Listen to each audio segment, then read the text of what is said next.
Before we begin, since this is a BBC-owned property, I feel the need to point out that the news arm of the BBC has a continuing issue with transphobic leanings in its news coverage. You can find in a pinned comment below various videos from both myself and other YouTubers covering this issue. And while I understand that the Doctor Who creative team is not responsible for this, I will continue to point this out for as long as it remains a consistent issue.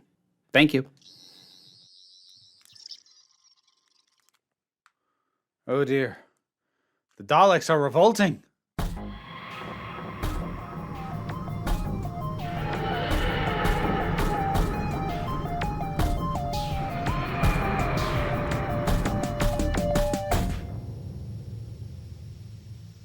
New Year's special, it's Revolution of the Daleks, a title that I'm just realizing doesn't make a lot of sense, because the Daleks aren't revolting. Like, there's a skirmish between two different kinds of Daleks, but that's because one of them is slightly too Nazi to accept the others, but the other ones weren't trying to revolt. They wanted to rejoin the Daleks. There isn't really a revolution. Anyways, this picks up in pretty directly off of the events of Resolution, which should have been called Resolution of the Daleks. It wasn't. It should have been, but it picks up pretty much right off the bat from that, and we get this whole thing of the transport of the remnants of the casing that the reconnaissance Dalek had made for itself. There's actually a little moment that I really enjoy where the guy who's going to be driving it and the woman who's just helping it get loaded up, they're talking in these clandestine terms like, be sure you get it straight there, don't stop, and all this stuff. And then she just goes, "How's your mum, by the way?" Yeah, There's just something about that I just like. That said, obviously, he stops to get some more tea, and he gets poisoned, and then they steal the thing. How did they know he was going to stop at that one? Because it's not like it was his regular place. He stopped at that specific stand because his tea ran out at that time. So did they just, did they have a plant for every single stand along the route? Were there a whole bunch of other ones that got the call like, nope, he stopped at number 14. The rest of you can all go home. And why bother poisoning him? You're on the side of the road. There was nobody else there. Just shoot him. Why even bother poisoning? Whatever. We've got the return of Jack Robertson, played by Chris Noth, who is an actor that I don't want to talk about the issues with him off screen. Let me just say this. He is utilized much better here than he was in Arachnids in the UK. The character works much better. I don't ever need to see him again, and I'll leave it at that. But the character works better here because he is just functioning as an opportunistic businessman in a way that feels less cartoonish. And yes, I am aware some of our real life business people, especially some of the ones that he appears to have been based on, are indeed cartoonish. But could I not have to deal with that in my shows? He just feels more like an actual human being. In this one, it's good. He works better. Speaking of returning characters whose actors I do not want to deal with right now, John Barrowman back as Captain Jack Harkness. And yes, I am just not going to deal with the stuff that has I've done videos year, 2 years, I don't even know how long ago it was now. When stuff first went downhill. It hasn't been great since then. Let me leave it at that. Okay. I'm not okay with sort of what he's been up to and what he's been saying and his failure to properly grapple with his own bad behavior. But you know what? I don't want to devote another video to that, and I don't want to sink more time of this one into it. But Captain Jack, again, like Robertson, better utilized here than the last time we saw him. He really was just a completely pointless Easter egg in Fugitive of the Jadoon. He did nothing as far as the narrative was concerned. Here, he has a lot more impact, and he gets a chance to actually, see the Doctor, for one, and just have more chance to banter and be glib, and he's really good for that. He has an interesting chemistry with the Doctor. You can kind of tell at certain points that he's a little put off at how At least to him, to his eye, I'm sure how asexual she kind of comes across as. He's kind of like, oh, I thought we were gonna like do our flirting thing. Okay, all right. And also, like, there's a moment later with Yaz where she gets his number because he does this whole thing with the squareness gun. She's not super impressed, and he's like, "That's it," and she goes, "Are you feeling insecure? Because you seem to need a lot of praise." And he gets nice little moments with a number of different characters, including kind of being all to Graham again. And it's fun.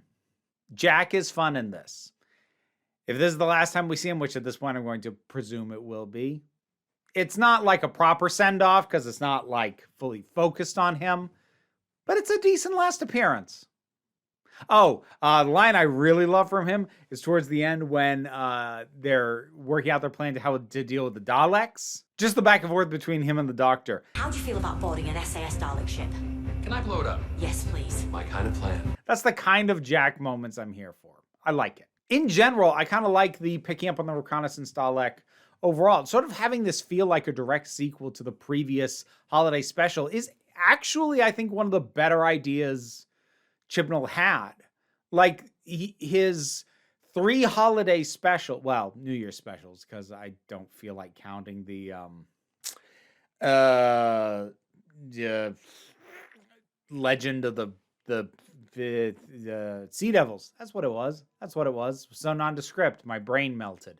Legend of the Sea Devils was technically a holiday because it was like an Easter, but like there was sort of an informal trilogy with Resolution, Revolution of the Daleks, and then Eve of the Daleks. And mostly with the first 2, they're more directly connected. But I kind of like this thing that, like, yeah, there's these threads we're going to pick up on for just these specials. And they almost kind of form their own little arc in a way. I would be on board if RTD or anybody else wants to pick that idea up and run with it, to be honest. And I like the reconnaissance Dalek in this. I liked it before. I like the way that it puppets people. I like the voice, that's real sense of menace that you get from this thing. It's quite well done. I will say this episode, so there's a moment with the Dalek that in isolation I love and in context I kind of hate.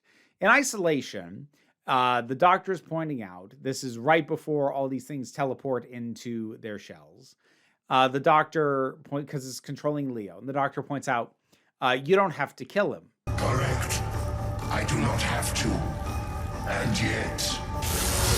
The way that voice is done, it's the way it's delivered, it's intimidating. I love it. But I hate it in context because coming back to the recurrent issue of the unnecessary cruelty of this era. Why did we have to establish earlier that Leo has a wife and child? Look, we actually spend enough time with him versus some of the other characters that Chibnall has done this with that we actually do have enough time to get a sense of him as a person.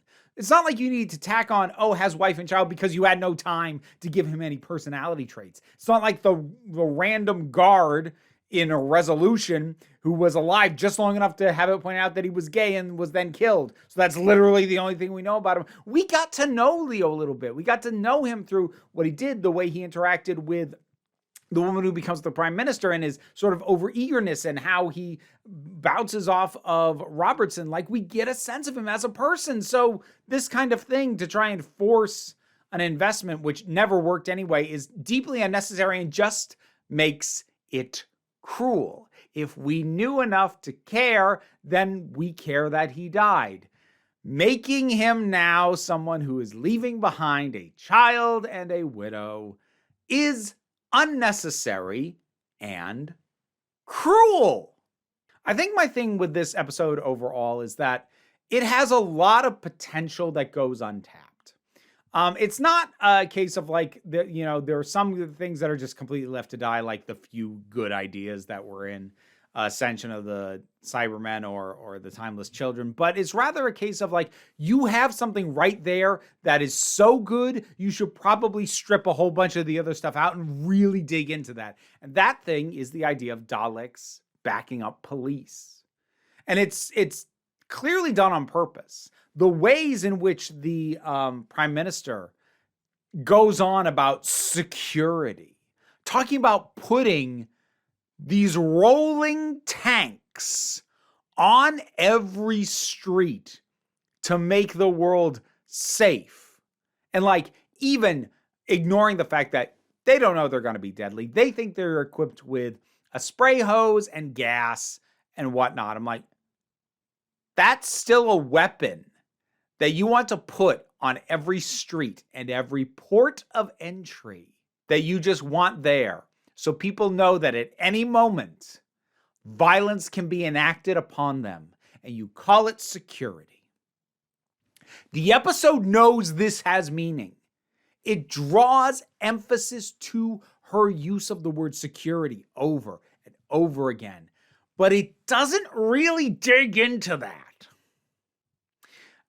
There was so much that could have been done to have the militarization of a police force, of what that means to do that, to truly be looked into and to be a deeper theme than just, yes, that's a thing that happens, which, yes, it does. And enough attention is drawn to it that it's clearly not a theme that they just hit upon by accident and didn't realize. I shouldn't have to specify that with a professional writer, but with Chibnall, I feel like it's worth noting because it seems like half the time stuff he does, good or bad, is accidental. But there's so much more that could have been done. And like, I want a story that explores that idea, but this notion of Daleks as police has now been burned off. And I don't know if anyone else is going to have the room to do anything with it again. It was an idea with a hell of a lot of potential in it. And it's not completely wasted. Some stuff is done with it, but it could have been a lot more. I haven't really talked too much about the Doctor in the prison, which I actually kind of like. It's got good atmosphere and mood to it. And also I like the Doctor going through these motions, saying hi to the security camera, saying hi to everyone in, I guess, what is the equivalent of the yard. But like, nobody's happy to see her. She has no friends, but she's going through the motions. And I love when she lays down in her bed in her cell and is talking to herself. Bedtime story, Doctor? Yes, please, Doctor. Like, I love that. I don't love that the bedtime story she starts to tell herself is the first Harry Potter book, but it is important to remember this, despite coming out January 1st, 2021, was produced and written and filmed in April of 2020. Which is before J.K. Rowling released her first massive TERF essay. Like, people who've been paying attention already knew that what she was like, including yours truly. But, like, the point at which it became undeniable by everyone except the people who also share her beliefs, yeah, that hadn't happened yet. So while it hurt me to hear Jodie Whittaker's Doctor recite lines from Harry Potter, I need to not hold that against it. I like that we get this kind of glimpse at Yaz being obsessed with the idea of getting the Doctor back while Graham and Ryan are already trying to move on with their lives. That actually rhymes really well with the fact that Graham and Ryan leave, but Yaz stays behind. That actually tracks incredibly well. First of all, I like the music, but I also like the sense of pure joy on the characters' faces hearing that TARDIS sound again. That's really well done. That warmed my heart. I kind of already mentioned Yaz and Jack. I like their little talk and Jack giving her this line of, you don't get to choose when your time with the Doctor stops. And Yaz basically has is it better to love and lose than to never love at all kind of existential moments. Oh, speaking of existential, like there's nothing here lingering from The Timeless Child. Like the Doctor has a token acknowledgement to Jack that like I was arrested for being myself at a time when I didn't know who that was. And like that line is all the acknowledgement of the Timeless Child that we get at all. And just re-emphasizing the pointlessness of that. There's also a pretty good conversation between the Doctor and Ryan that kind of sets up Ryan leaving, but also Ryan tells the Doctor, so when we're done with this Dalek problem, you find out about your own life. Confront the new or the old. And she's still not good at opening up. And this is Ryan kind of being like, you're not good at opening up even to yourself.